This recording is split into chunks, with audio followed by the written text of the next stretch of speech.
Hey! Aujourd'hui, je vais vous parler d'un manga surprenant que très peu de personnes connaissent, qui est One Piece! Non, bien sûr, je ne vais pas vous parler de One Piece, parce que même sans connaître, vous connaissez. Allez, j'y viens, aujourd'hui, l'épisode se portera sur Relife. Relife? Je sais pas.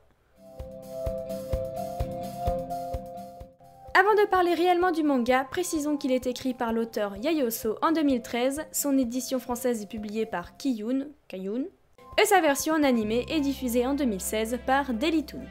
Et oui, je sais que je suis en train de faire des heureux parce que je vais vous parler d'un manga qui est aussi sous forme d'animé, comme ça les gens qui ont la flemme de lire comme moi seront contents. Tout d'abord, le héros, Arata Kaizaki. Qui est-ce ? C'est un jeune adulte de 27 ans, récemment diplômé, célibataire, sans emploi et du coup, en toute logique, il cherche un travail. Cependant, il enchaîne les entretiens d'embauche et personne ne veut de lui. Mais pourquoi, vous allez me dire ?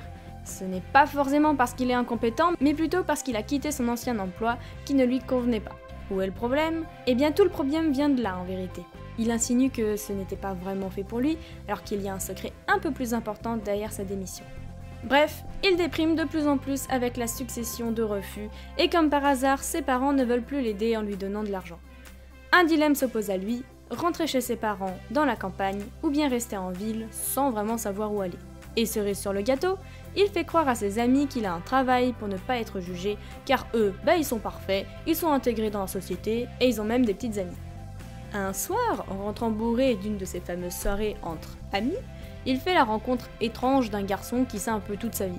C'est un peu louche. Il se nomme Ryo Yoake et travaille pour l'institut de recherche Relife. Notre jeune personnage principal a été choisi pour être un des sujets expérimentaux de Relife, qui consiste à faciliter la réintégration dans la vie professionnelle des chômeurs. Le contrat serait de 1 an, en échange, le laboratoire s'engage à subvenir à tous ses besoins durant cette période, ainsi qu'une recommandation à un poste à la fin des 1 an.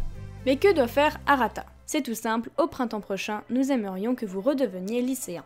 Bon, c'est un peu fou, comment on peut redevenir lycéen ? Eh ben c'est tout simple, enfin tout simple je ne sais pas, mais en gros le sujet doit prendre une pilule et il aura de nouveau l'apparence d'un lycéen. Et devinez quoi ? Eh ben il accepte. Enfin, il a pas vraiment accepté, il était bourré alors il a pris la gélule sans réfléchir. Bon, en même temps, il y aurait pas d'histoire autrement. Et voilà, Arata Kaizaki, 27 ans, rajeuni en un lycéen de 17 ans. Mais attention, s'il venait à divulguer des informations sur Relife, tous ses souvenirs seraient effacés. En plus, après les 1 an, toute personne étant rentrée en contact avec lui, c'est-à-dire les professeurs et les lycéens, auront oublié son existence. Pendant sa rentrée, Arata Kaizaki se retrouve avec surprise dans la même classe que Yoake, en lycéen, qui était à l'origine un adulte aussi. Finalement, le héros rencontre des nouvelles personnes et s'en fait des amis. Mais alors une question se pose. Est-ce que...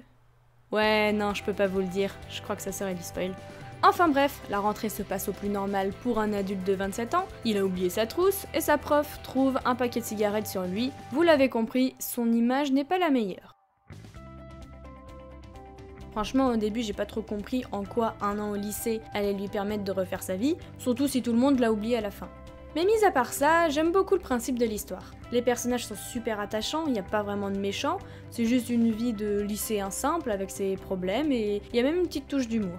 Je le recommande totalement parce qu'il est simple, mais attention, simple ne veut pas dire ennuyant et bateau. Les dessins sont super beaux et je précise qu'en manga on le retrouve en couleur, ce qui rend son prix un petit peu plus élevé, mais je crois pas qu'on peut le trouver en noir et blanc en France. Mais ça rend le manga assez original finalement. Après vous pouvez toujours le retrouver en animé sur des plateformes de streaming. Je sais pas vraiment quoi dire de négatif sur ce manga finalement, mais faites vos avis personnels et partagez-le nous en commentaire, pour moi et surtout pour les autres, comme ça on donnera encore plus envie aux gens de le lire et de le regarder.